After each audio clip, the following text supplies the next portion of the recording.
no, there's no way that he's actually at a Wendy's. You would hear background noise or something. You would. I'll have 2 number 9s, a number 9 large, a number 6 with extra dip. Sorry, hold on. I have a number 9 large. What would you like to drink?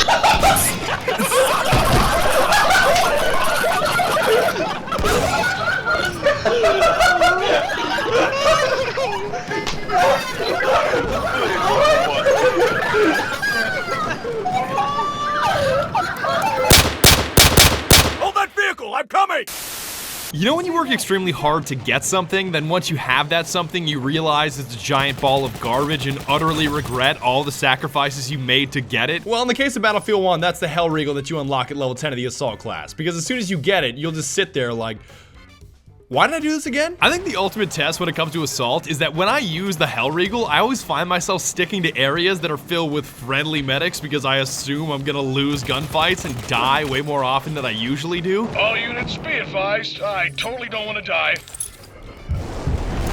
Hey, thanks! Whereas when I use the K10, I'm so busy steamrolling the other team, I forget that I even have a health bar because of the kill streaks that I'm cranking out. And I happen to have reached Assault level 10 in the most Assault way possible by killing a support player, sitting myself on his ammo box, and nailing 6 AT shells into a train. Shoot, it's the pain train! Wow! Nailed it! One thing about trains I do want to mention though that I think many people are unaware of is that it actually does matter where you strike it. To put it as plainly as possible, if you start pounding the front turret and you see part damaged, that's good for you. Because if you hit it enough, you can disable it to the point where that rando in the gunner seat isn't able to fire and is forced to repair for more or less 30 full seconds. Look lively! Enemy shock trooper!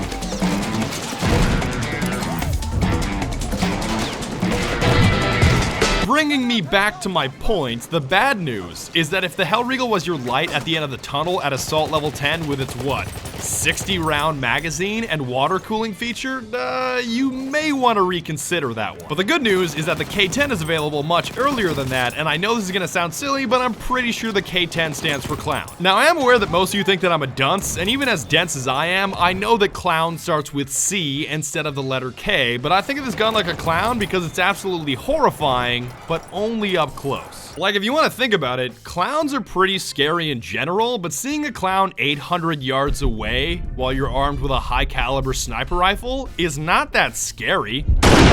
But let's say that same clown is now 8 yards away instead of 800, yeah, it's definitely horrifying now. That's the K10. Frightening and dangerous, but only up close. And what I love about it so much is that you can easily take down 1 or 2 guys because the damage and the rate of fire are both pretty jacked. Quickly reload, then take down more dudes over and over and over again. Of course, the major downside is that your range is laughable and you've got a pretty small magazine, but if you're like me, you don't shoot anybody that's beyond 30 meters and have the rapid reload skills of McCree with that American flag skin. If one of you makes a joke about high noon in the comments section, I'm gonna set all of you on fire. Oh.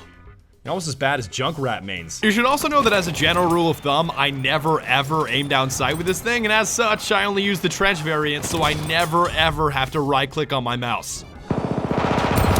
I even used the bayonet on it just to get the party started, because even if your screaming charge doesn't work correctly, you can probably cut the guy in half anyways with how overwhelming the K10 can be in close quarters with that rate of fire. That hurt! It's supposed to! Grenade!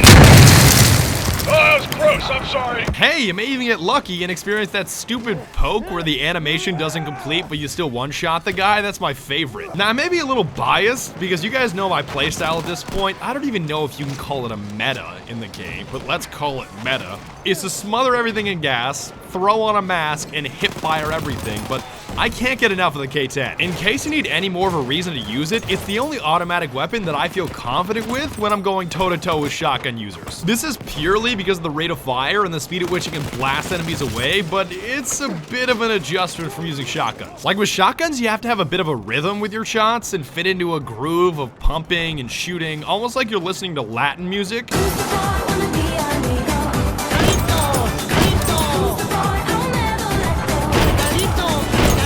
Whereas with the K10, it's kind of like you're blasting Made of Fire at full volume because everything is so panicked and chaotic, yet awesome at the same time.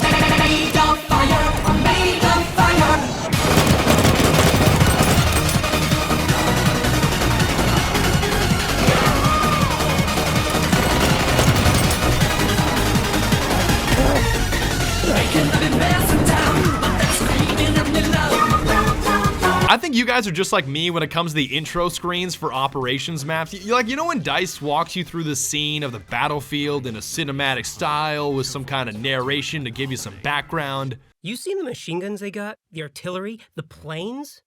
Damn it. Odds of us getting through this campaign gotta be about 25 to 1 against. Those are so boring after like the third or fourth time that you see them. I think they should be replaced with the audio at the end game screen of the MVP at the top of the scoreboard describing what happened to him last round. That would be so much better. I was like, yo, what the fuck? Then I continued and I was like, yo! Then they got in the motherfucking car and then I said, yo! I couldn't fucking believe what I just saw! Don't even get me started on the facial expressions of some of the guys in the loading screens. Like, this dude especially looks like he should be blaring Rammstein at eardrum-shattering volume.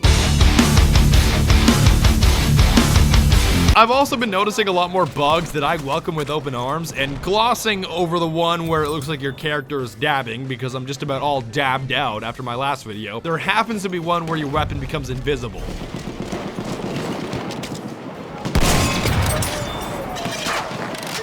I wish this happened a lot more often, because that way I could finally start chroma keying all of this green screen footage that I have saved up that I never ever use.